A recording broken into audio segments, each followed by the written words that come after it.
ನಮಗೆ ತಿಳಿಸ್ತೀನಿ ಅಂತ. ಸೊ ನಾವು ಈಗ ನಾವು ಪಿ ಯು ಕಾಲೇಜ್ ಅಲ್ಲ, Bagalkot college high school and P U. So ಈಗ ಟೈಮ್ ಇದೆ, ಬಟ್ ಯಾರು ಪಿ ಯು ಕಾಲೇಜ್ ಸ್ಟೂಡೆಂಟ್ಸ್ ಇದ್ದಾರೆ, ನೀವು ನಿಮ್ಮ ಕಾಂಪಿಟೇಟಿವ್ ಎಕ್ಸಾಮ್ಸ್ ಜರ್ನಿ ಒಂದು ಇರುತ್ತೆ. ನಮ್ಮ ದೇಶದಲ್ಲಿ ಏನಾಗಿದೆ, ನಾವು ಈಗ 10th ಎಕ್ಸಾಮ್ ಯಾರು 10th ಎಕ್ಸಾಮ್ ಯಾರು 10th ತರಗತಿ 10 10ನೇ ತರಗತಿ. ಸೊ ತಾವುಗಳು ಈಗ ಹೋಗ್ತಾ ಇದ್ದೀರಿ, ಪೋಷಕರು ಪೇರೆಂಟ್ಸ್ಗಳು ಟೀಚರ್ಗಳು ಹೇಳ್ತಾರೆ, ನೋಡಿ ನಿಮಗೆ 10th ಸ್ಟ್ಯಾಂಡರ್ಡ್ ಬೋರ್ಡ್ ಎಕ್ಸಾಮ್ ಅಂದ್ರೆ ಸರಿಯಾಗಿ ತುಂಬಾ ಒತ್ತಡ ಇರ್ತದೆ. 10th ಪಾಸ್ ಆಗಿದ್ರೆ ಏನಿಲ್ಲ, ಆರಾಮಾಗಿ ಇರ್ತೀರಿ.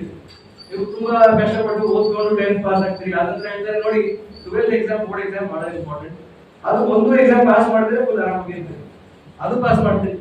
ಆನಂತರ ಹೇಳ್ತಾರೆ ಈಗ ಸ್ವಲ್ಪ IIT ಎಕ್ಸಾಮ್ ಬರೀಬೇಕು, ನೀಟ್ ಬರೀಬೇಕು, CT ಎಕ್ಸಾಮ್ ಬರೀಬೇಕು. ಅದು ಒಂದು ಚೆನ್ನಾಗಿ ನೀವು ರ್ಯಾಂಕ್ ಪಡ್ಕೊಂಡ್ರೆ ಎಲ್ಲ ಲೈಫ್ ಸೆಟ್ ಆಗುತ್ತೆ. ಆನಂತರ ಏನು ಓದೋದು ಬೇಡ, ಒಳ್ಳೆ ಜಾಬ್ ಸಿಗುತ್ತೆ, ಆರಾಮಾಗಿರ್ತೀರಿ. ನೀವು ಅದೇ ಕಷ್ಟಪಟ್ಟು ಓದ್ಕೊಂಡು ಹೋಗ್ತೀರಿ. ಅಲ್ಲಿ ಹೋದಾಗ ಗೊತ್ತಾಗುತ್ತೆ, ಅಲ್ಲಿ ಕೂಡ ಸೆಮಿಸ್ಟರ್ ಇರ್ತದೆ, ಅಲ್ಲಿ ಕೂಡ ನಿಮಗೆ ಒಳ್ಳೆ ನಂಬರ್ ಆದ ನಂತರ ನೀವು ಸ್ವಲ್ಪ ನನ್ನ ಸಮಾಜ ಸೇವೆಗೆ ಏನಾದ್ರು ಮಾಡ್ತೀನಿ ಅಂತ ಬಯಸ್ತೀರಿ. ಆವಾಗ ನಿಮ್ಗೆ UPSC ಎಕ್ಸಾಮ್ KPSC ಎಕ್ಸಾಮ್ ಬರೀಬೇಕಾಗುತ್ತೆ. ಆವಾಗ ಗೊತ್ತಾಗುತ್ತೆ ಇದು ಒಂದು ಲೈಫ್ ಲಾಂಗ್ ಪ್ರೊಸೆಸ್. ನಾವೇ ಪರೀಕ್ಷೆಗೆ ಎಲ್ಲ ಪ್ರಿಪೇರ್ ಮಾಡೋದು, ಬರೆಯೋದು, ಅದು ಲೈಫ್ ಲಾಂಗ್ ಪ್ರೊಸೆಸ್. ಈಗಾಗಲೇ ಕೂಡ ನಮಗೆ ಹೊಸ ಹೊಸ ವಿಚಾರಗಳು ಓದ್ತಾರೆ. ಒಂದು ಸುಮಾರು ಒಂದು 500 ಮೀಟರ್ ಕಾನೂನು ಇದೆ, ಅದು ಓದದೆ ಏನು ಕೆಲಸ ಮಾಡಕ್ಕೆ ಆಗುದಿಲ್ಲ. ಸೊ ಸ್ಟಡಿ ಮಾಡೋದು, ಎಕ್ಸಾಮ್ ಬರೆಯೋದು, ಪ್ರೆಸೆಂಟೇಷನ್ ಕೊಡೋದು, ಸ್ಪೀಚ್ ಕೊಡೋದು, ಪ್ರಿಪರೇಷನ್ ಹೇಗೆ ಮಾಡೋದು, ಇನ್ನೊಮ್ಮೆ ಸ್ಪೀಚ್ ಕೊಡೋದು, ಇನ್ನೊಮ್ಮೆ ಒಂದು ಮೀಟಿಂಗ್ ಮುಂದೆ ಹೋಗಿ ಸೀನಿಯರ್ಸ್ ಮುಂದೆ, ಸಚಿವರ ಮುಂದೆ ಪ್ರೆಸೆಂಟೇಷನ್ ಮಾಡೋದು, ಲೈಫ್ ಲಾಂಗ್ ಪ್ರೊಸೆಸ್. ಅವುಗಳು ಕಾರ್ಪೊರೇಟ್ ಕೆಲಸ ಮಾಡಿದ್ರೆ ಕೂಡ ಹಾಗೆ ಇರುತ್ತೆ. ನಮ್ಮ ಜರ್ನಲಿಸ್ಟ್ ಹತ್ರ ಈಗ ಕೇಳಿ, ಅವರು ಕೂಡ ಮಾಡ್ತಾರಲ್ಲ, ಎಷ್ಟು ಜನ ಓದ್ತಿದ್ದಾರೆ ಪೇಪರ್ಸ್, ಅದೆಲ್ಲ it's a life long process. So competitive exam is part of A life. ಅದೊಂದು ಬೇರೆ ಒಂದು ದೊಡ್ಡ ವಿಚಾರ ಅಲ್ಲ. ಅದಕ್ಕೆ ಜಾಸ್ತಿ ಸ್ವಲ್ಪ ನಾವು ಸೀರಿಯಸ್ ಆಗಿ ಇರಬಾರದು. ಸುಮಾರು ನಮಗೆ ಸುದ್ದಿ ಬರ್ತಾ ಉಂಟು, ನಮಗೆ ನೋಡ್ತಾ ಇದ್ದೀವಿ, ಇದು ಎಕ್ಸಾಮ್ ಪ್ರಿಪೇರ್ ಮಾಡ್ತಾ ಇದ್ದ, ಕ್ಲಿಯರ್ ಆಗಿಲ್ಲ ಅಂತ ಹೇಳ್ಬಿಟ್ಟು ಆತ್ಮಹತ್ಯೆ ಮಾಡ್ಬಿಡ್ತಾರೆ, ಜಾಸ್ತಿ ಊಟ ತಗೊಂಡ್ಬಿಡ್ತಾರೆ. ಆ ಥರ ಮಾಡಬಾರ್ದು. Competitive exam is for your life. Competitive exam ನಿಮ್ಮ ಲೈಫ್ ಅಲ್ಲ, ಲೈಫ್ನಲ್ಲಿ ಒಂದು ವಿಚಾರ ಕಾಂಪಿಟೇಟಿವ್ ಎಕ್ಸಾಮ್. ಅದು first very important. Second point, ಯಾರಿಗೆ 12ನೇ ತರಗತಿಯಲ್ಲಿ ಇದ್ರಿ, ಅವರು 12th ಕ್ಲಾಸ್ ಅಲ್ಲಿ ಇದ್ರಿ, ಅವರುಗಳು ಮುಂದೆ ಹೋಗಿ ಈಗ ಇಂಜಿನಿಯರಿಂಗ್, ಮೆಡಿಕಲ್ ಅಂತ ಮೊದಲೇ ಏನಂತ ಹೇಳಿದ್ರೆ ಬರೀ ಇಂಜಿನಿಯರಿಂಗ್ ಮಾಡಬೇಕು ಅಥವಾ ಮೆಡಿಕಲ್ ಮಾಡಬೇಕು ಅಂತ. ಇವಾಗ you have so many options, ತುಂಬಾ ಆಪ್ಷನ್ಸ್ ಬಂದ್ಬಿಟ್ಟಿದೆ. ಸೊ ಜಾಸ್ತಿ ಪ್ರೆಷರ್ ತಗೊಳ್ಳಕ್ಕೆ ಹೋಗ್ಬೇಡಿ. ನಿಮ್ಗೆ ಇಚ್ಛೆ ಇದ್ರೆ, ನಿಮ್ಗೆ ಅದು ಮನಸ್ಸಿದ್ರೆ, ನಿಮ್ಗೆ ಇಂಟ್ರೆಸ್ಟ್ ಇದ್ರೆ, ಆಸಕ್ತಿ ಇದ್ರೆ ಮಾತ್ರ ಲೈಫ್ ಹೋಗ್ಬೇಕು. ಈಗ ನನಗೆ ಜರ್ನಲಿಸಂ ಮಾಡಕ್ಕೆ ಇಷ್ಟ, ನನಗೆ ಬಂದ್ಬಿಟ್ಟು ನನಗೆ IAS ಮಾಡಿಬಿಟ್ರೆ ನನಗೆ ಏನು ಕೆಲಸ ಮಾಡಕ್ಕೆ ಇಷ್ಟ ಆಗುತ್ತೆ, ಅರ್ಥಲ್ಲ. ನಿಮಗೆ ಮೆಡಿಕಲ್ ಮಾಡಕ್ಕೆ ಇಷ್ಟ, ನಿಮ್ಗೆ ಇಂಜಿನಿಯರಿಂಗ್ ಆಗ್ಬಿಟ್ರೆ ನಿಮ್ಗೆ ಏನು ಅರ್ಥ ಆಗುದಿಲ್ಲ. ಏನ್ ಅರ್ಥ ಆಗ್ಬೇಕು, ನನ್ನ ಲೈಫ್ಗೆ ನಾನು ಮೆಡಿಕಲ್ ಮಾಡ್ತೀನಿ ಅಂತ ಈಗ ಮ್ಯಾಥಮೆಟಿಕ್ಸ್ ಇಷ್ಟು ಮಾಡೋದು ಅಂತ ಹೇಳ್ತೀರಿ. ಸೊ ಏನು ನಿಮ್ಗೆ ಆಸಕ್ತಿ, ಅದು ಯು ಶುಡ್ ಫಾಲೋ ಇಟ್. ನಿಮ್ಗೆ ಏನ್ ಇಷ್ಟ ಅದು ಫಾಲೋ ಮಾಡಿ. ಬಟ್ ಕಾಂಪಿಟೇಟಿವ್ ಎಕ್ಸಾಮ್ಸ್ಗೆ ಸ್ವಲ್ಪ ಯಾವ್ದು ಲೈನ್ಗೆ ಹೋಗ್ತೀರಿ ಅಂತ ಖಚಿತಪಡಿಸಿಕೊಂಡು ಡಿಸೈಡ್ ಮಾಡಿ, ಪೋಷಕರೊಂದಿಗೆ ಡಿಸೈಡ್ ಮಾಡಿ, ಆದ ನಂತರ ಬರ್ಸಿ.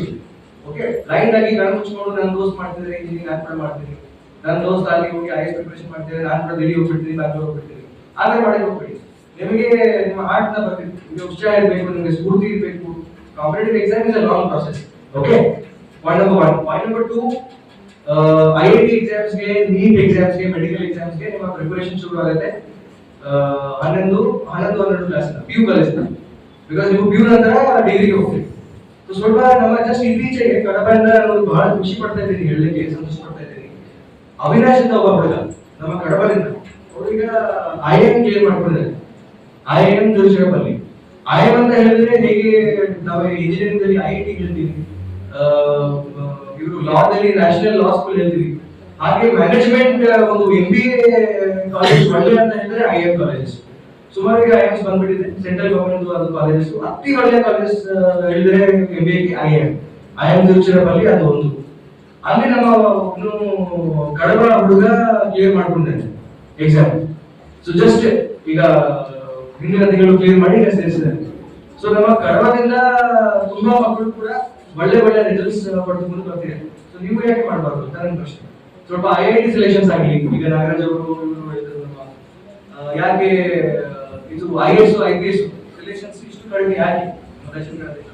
ಅತಿ ಒಂದು ಪ್ರಗತಿ ಹೊಂದಿರುವ, ಒಂದು ಅಭಿವೃದ್ಧಿ ಹೊಂದಿರುವ, ಎಜುಕೇಶನ್ ಜಾಸ್ತಿ, ಒಂದು ಲಿಟರಸಿ ರೇಟ್ಸ್ ಹೊಂದಿರುವ ಜಿಲ್ಲೆ ಅಂತ ಹೇಳಿದ್ರೆ ನಮ್ಮ Dakshina Kannada. It's one of the most developed districts of India. ಆದರೂ ಸಹ ಯಾಕೆ ಇಷ್ಟೊಂದು ಕಡಿಮೆ ಆಗಿದೆ? ಮೆಡಿಕಲ್ ಎಕ್ಸಾಮ್ಸ್ ಬಗ್ಗೆ, ಇಂಜಿನಿಯರಿಂಗ್ ಎಕ್ಸಾಮ್ಸ್ ಬಗ್ಗೆ. IIT ಕೇಳಿದಿರಾ? IIT ಏನಂತ ಹೇಳಿ. ಎಲ್ಲ ನಗ್ತಿದ್ದೀರಿ, ಏನು ಮಾಹಿತಿ ಇದೆ ಅಂತ ನಗ್ತಿದ್ದೀರಿ ಅಥವಾ ಗೊತ್ತಿಲ್ಲ ಅಂತ ನಗ್ತಿದ್ದೀರಿ ಅರ್ಥ ಆಗ್ತದೆ. ಅಲ್ಲ ನಾನೇನಾದ್ರು ತಪ್ಪು ಹೇಳ್ತಿದ್ದೀನಿ ಅಂತ ನಗ್ತಿದ್ದೀರಿ ಗೊತ್ತಾಗ್ತಾ ಇಲ್ಲ. ಯಾರು ಹೇಳಿ. ಈಗ ನನ್ನ ಪ್ರಿನ್ಸಿಪಲ್ ಸಾರಿಗೆ ಕೇಳ್ತೀನಿ, ಅವರು ಹೆಸರು ತಗೊಳ್ತಾರೆ, ತಿಳಿಸಿ ಕೇಳ್ಬೇಕು. Engineering college Indian institute of technology ಅಂತ ಹೇಳ್ತೀವಿ. ಒಳ್ಳೆ ಕಾಲೇಜ್ ಆಫ್ ಅತಿ ಒಳ್ಳೆ ಕಾಲೇಜ್ ಅಂದ್ರೆ IIT. So I am from IIT rookie. ನಾನೇ IIT ಅಂತ ಹೇಳ್ಬಿಟ್ಟು ಹೇಳ್ತಾ ಇಲ್ಲ, ಬಟ್ ಅಲ್ಲಿ ಹೋದ್ರೆ ನಿಮಗೆ ಒಂದು ಒಳ್ಳೆ ಎಕ್ಸ್ಪೋಜರ್ ಸಿಗುತ್ತೆ. IIT ಏನಂತ ತಿಳ್ಕೊಬೇಕ, ಅದು ಕ್ಲಿಯರ್ ಮಾಡಕ್ಕೆ ಅಲ್ಲಿ ಹೋಗಿ ಓದಲಿಕ್ಕೆ ಯಾವ್ದು ಎಕ್ಸಾಮ್ ಬರೀಬೇಕು? JEE joint entrance examination IIT ಅಂತ ಬರೀಬೇಕು. ಅದರಲ್ಲಿ 2 ಅಂಕ ಇರ್ತದೆ, ಪ್ರಿಲಿಮಿನರಿ ಮತ್ತೆ ಅಡ್ವಾನ್ಸ್. ಓಕೆ, ಇದೆಲ್ಲ ಮಾಹಿತಿ ನಮ್ಗೆ ಇರಬೇಕು. ಅದಕ್ಕೆ ಜಸ್ಟ್ ನಾನೇ ಜಾಸ್ತಿ ನಮಗೆ ಅರ್ಧ ಗಂಟೆ ಒಳಗೆ ಪ್ರಿಪೇರ್ ಮಾಡಿ ನಿಮಗೆ IIT, IIM, ISA, IPS clear ಮಾಡಿಸಿದ್ರೆ ನಾನೇ ಏನಾಗ್ತೀನಿ ಅಂತ ನಿಮ್ಗೆ ಗೊತ್ತಾಗುದಿಲ್ಲ. ಅರ್ಧ ಗಂಟೆ ಒಳಗೆ ಎಷ್ಟೊಂದು ಹೇಳಕ್ಕೆ ಇದು ಮಾಡಿಸ್ಲಿಕ್ಕೆ ಬರೋದಿಲ್ಲ. But I am just trying to give you food for thought. Food for thought ಅಂದ್ರೆ ಅದು ಕೇಳಿಕೊಂಡು ನಿಮಗೆ ಸ್ವಲ್ಪ ಆಸಕ್ತಿ ಬರುತ್ತೆ, ನೀವು ಹೋಗ್ತೀರಿ ಮನೆಯಲ್ಲಿ ಗೂಗಲ್ ಮಾಡ್ತೀರಿ, ನೋಡ್ತೀರಿ. ಇಲ್ಲ ಇನ್ಸ್ಟಾಗ್ರಾಮ್ ರೀಲ್ ನೋಡ್ತಾ ಇರ್ತೀರಲ್ಲ, ಸೊ ಆ ತರ ಸ್ವಲ್ಪ ಕರಿಯರ್ ಬಗ್ಗೆ ಕೂಡ ನೋಡ್ಬೇಕು. ಗೂಗಲ್ ಮಾಡಿ what is IIT, what is IIM, ಡಾಕ್ಟ್ರಿ ನಮಗೆ ಮೆಡಿಕಲ್ ಮಾಡಕ್ಕೆ ಯಾವ್ದು ಒಳ್ಳೆಯ ಕಾಲೇಜು, ಅಲ್ಲಿ ಎಂಟ್ರೆನ್ಸ್ಗೆ ಯಾವ್ದು ಎಂಟ್ರೆನ್ಸ್ ಎಕ್ಸಾಮ್ ಬರೀಬೇಕು ಅಂತ ಸ್ವಲ್ಪ ಮಾಹಿತಿ ತಗೊಳ್ಳಿ. ನೆಕ್ಸ್ಟ್ ಬಂದ್ಬಿಟ್ಟು ಈಗ IAS, IPS, KS, KPS. IAS, IPS ಬಗ್ಗೆ ಹೇಳಿದ್ರೆ ಯಾಕೆ ನೀವು ಸೇವೆಗೆ ಸೇರಿಸ್ತೀರಿ ಅಂತ ಫಸ್ಟ್ ವಿಚಾರ. ಯಾಕೆ, ವಾಟ್ ಈಸ್ ಯುವರ್ ರೀಸನ್? ಸೇವೆ ಮಾಡಿಸ್ಲಿಕ್ಕೆ, ಅಧಿಕಾರ ತಗೊಳ್ಳಿಕ್ಕೆ, you want to have good authority, change ಮಾಡಿಸ್ಲಿಕ್ಕೆ ಅಥಾರಿಟಿ ಇರಬೇಕು ಅಂತ, ಅಥವಾ ವಾಟ್ ಈಸ್ ಯುವರ್ ಮೋಟಿವೇಶನ್? ಆ ಸ್ವಲ್ಪ ನೋಡಿ. ಬಿಕಾಸ್ ತಾವೆಲ್ಲ ಚಿಕ್ಕದಿರಿ, ಈಗ ನಿಮ್ಮ ಡಿಗ್ರಿ ನಂತರ ನಿಮಗೆ ಆ ಡಿಸಿಷನ್ಗೆ ಬರ್ತೀರಿ. ಸೊ IAS, IPS ಪರೀಕ್ಷೆ ಇರುತ್ತೆ, ಎಸ್ಪೆಷಲಿ ನಾನು ಹೇಳಿದ್ರೆ UPSC ಬಗ್ಗೆ. ಅದು ಒಂದು ಉದ್ದ ಪ್ರೊಸೆಸ್, ಉದ್ದ ಜರ್ನಿ. ನನಗೆ ಒಂದು 3 ವರ್ಷ ಹೇಳಿದ್ರು. ನನಗೆ IPS ಕೂಡ ಹೇಳಿದ್ರೆ IPS ಕೂಡ ನನಗೆ IAS ಎಂಟ್ರೆನ್ಸ್ ಅಂತ ಹೇಳ್ಬಿಟ್ಟು ನಾನು ಇನ್ನೂ 2 ಸತಿ ಬರುತ್ತೆ. ಈಗ ಸ್ಟಾರ್ಟಿಂಗ್ ಎಲ್ಲ ಬರಬೇಕಾಗುತ್ತೆ. ನನಗೆ IPS ಆಗಿದ್ದೀನಿ ಅಂತ ಹೇಳಿದ್ರೆ ಇಂಟರ್ವ್ಯೂ ಹೋಗ್ತೀನಿ ಅಂತ ಹೇಳಿದ್ರೆ ಆಗೋದಿಲ್ಲ. ಪ್ರಿಲಿಮಿನರಿ ಎಕ್ಸಾಮ್ ಬರೀಬೇಕು, ಮೇನ್ಸ್ ಎಕ್ಸಾಮ್ ಬರೀಬೇಕು, ಇಂಟರ್ವ್ಯೂ ಕೊಡಬೇಕು, ಅದನ್ನ ಸೆಲೆಕ್ಟ್ ಆಗ್ತದೆ. ಅಲ್ಲಿ ಯಾರು ನಿಮಗೆ IPS ಅಂತ ಕೇಳೋದಿಲ್ಲ. ಅಲ್ಲಿ ಬೋರ್ಡ್ ಮುಂದೆ ಹೋದ್ರೆ ಕೂಡ ಆಯ್ತು IPS ಆಗಿದ್ದೀರಿ, ಆಯ್ತು ಗುಡ್, ಬಟ್ ಅದಕ್ಕೆ ಏನು ಎಕ್ಸ್ಟ್ರಾ ಮಾರ್ಕ್ಸ್ ಇರಲಿಲ್ಲ. ಯು ಹ್ಯಾವ್ ಟು ಸ್ಟಾರ್ಟ್ 0 ಇಂದ ಸ್ಟಾರ್ಟ್ ಮಾಡ್ತೀವಿ. ಸೊ ಅದೊಂದು ಉದ್ದ ಪ್ರೊಸೆಸ್. ನೀವು ಫಸ್ಟ್ ಅಟೆಂಪ್ಟ್ ಗೆ ಕೂಡ ನೀವು ಕ್ಲಿಯರ್ ಮಾಡಿಬಿಟ್ರೆ ನಿಮಗೆ ಮಿನಿಮಮ್ 2 ವರ್ಷ ಬೇಕಾಗುತ್ತೆ. ಮಿನಿಮಮ್ ಕನಿಷ್ಠ 1 ವರ್ಷ ನೀವು ಓದ್ತೀರಿ, ಪ್ರಿಪರೇಷನ್ ಮಾಡ್ತೀರಿ. 1 ವರ್ಷ ನಿಮಗೆ examination process. Preliminary exam June ದಲ್ಲಿ ಬರುತ್ತೆ, ಮೇನ್ಸ್ ಎಕ್ಸಾಮ್ ಸೆಪ್ಟೆಂಬರ್ ದಲ್ಲಿ ಬರುತ್ತೆ, ಇಂಟರ್ವ್ಯೂ ಮಾರ್ಚ್ ಅಲ್ಲಿ ಬರುತ್ತೆ, ಆ ನಂತರ ಮೆಡಿಕಲ್ ಟೆಸ್ಟ್ ಬಂದ್ಬಿಟ್ಟು 1 ವರ್ಷ ಫುಲ್ ಹಿಡಿಯುತ್ತೆ. ಓಕೆ, ಸೊ ಸ್ವಲ್ಪ ಅದರ ಬಗ್ಗೆ ತಿಳ್ಕೊಳ್ಳಿ, ಏನು ಒಂದು ಪ್ರೊಸೆಸ್ ಅಂತ. ಆ ನಂತರ ಪ್ರಿಪರೇಷನ್ ಮಾಡಿ ಹೋಗಿ.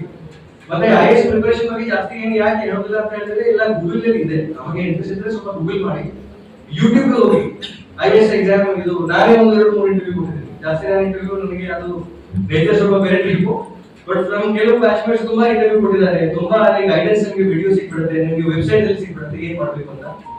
ಬಟ್ ಇಷ್ಟೇ ಹೇಳ್ತೀನಿ, ಇದು ನಾವು ನಾನು ಪ್ರೈವೇಟ್ ಅಲ್ಲಿ ಕೆಲಸ ಮಾಡಿದ್ದೀನಿ. ಒಂದು ಆಲ್ಮೋಸ್ಟ್ 5 ವರ್ಷ ಕೆಲಸ ಮಾಡಿದ್ದೀನಿ. ಒಂದು 4-5-6 ದೇಶಗಳ ಹೋಗಿ ಕೆಲಸ ಮಾಡ್ತೀನಿ, ಬೇರೆ ಬೇರೆ ದೇಶಗಳಲ್ಲಿ ಪ್ರೈವೇಟ್ ಕೆಲಸ ಮಾಡ್ತೀನಿ. ದೊಡ್ಡ ಒಂದು ಬೋಯಿಂಗ್ ಅಂತ ನಮ್ಮ ಇದು ಮಾಡ್ತಾರೆ ಏರ್ಪ್ಲೇನ್ಸ್ ಮ್ಯಾನುಫ್ಯಾಕ್ಚರಿಂಗ್ ಕಂಪನಿ, ಬೋಯಿಂಗ್ ಹೋಗಿ ಕೆಲಸ ಮಾಡ್ತೀನಿ. ಅಲ್ಲಿ ದುಡ್ಡು ಸಿಗತ್ತೆ, ಅಲ್ಲಿ ನಿಮಗೆ ಹೆಸರು ಸಿಗತ್ತೆ, ನಿಮಗೆ ಒಳ್ಳೆಯ ಫ್ರೆಂಡ್ ಸರ್ಕಲ್ ಸಿಗುತ್ತೆ, ಒಳ್ಳೆಯ ಲೈಫ್ ಸ್ಟೈಲ್ ಸಿಗುತ್ತೆ. ಎಲ್ಲ ದೊಡ್ಡ ದೊಡ್ಡ ಮಾಲ್ಸ್ ಹೋಗ್ತೀರಿ, US ಹೋಗ್ತೀರಿ, ಯುರೋಪ್ ಹೋಗ್ತೀರಿ, ದೊಡ್ಡ ದೊಡ್ಡ ಮಾಲ್ಸ್ಗೆ ಹೋಗ್ತೀರಿ, ಒಳ್ಳೆಯ ಸಿನಿಮಾ ಹಾಲ್ಸ್ಗೆ ಹೋಗ್ತೀರಿ, ಒಳ್ಳೆಯ ಹೋಟೆಲ್ನಲ್ಲಿ ಸ್ಟೇ ಮಾಡ್ತೀರಿ. ಬಟ್ ಇಲ್ಲಿ ಬಂದ್ಬಿಟ್ಟು ಒಂದು IAS ಆಗಿ ಅಥವಾ IPS ಆಗಿ ಆಗಲಿ, KS ಆಗಿ ಆಗಲಿ, KPS ಆಗಿ ಆಗಲಿ, ನಮ್ಮ ದೇಶದಲ್ಲಿ ನಮ್ಮ ದೇಶದ ಜನರಿಗೋಸ್ಕರ ಕೆಲಸ ಮಾಡುವಂಥದ್ದು ಸಂತೋಷ ನಿಮಗೆ ಸಿಗುವುದು 100% ಅನ್ಸುತ್ತೆ. ಇಲ್ಲಿ ಬಂದ್ಬಿಟ್ಟು ಪ್ರತಿ ದಿವಸ ನಾನೇ IPS ಇದ್ದಾಗ, ಈಗ IAS ಆದಾಗ ಅಟ್ಲೀಸ್ಟ್ ಒಂದು 100 ಜನರೊಂದಿಗೆ ನಮಗೆ ಇಂಟ್ರಾಕ್ಷನ್ ಆಗುತ್ತೆ.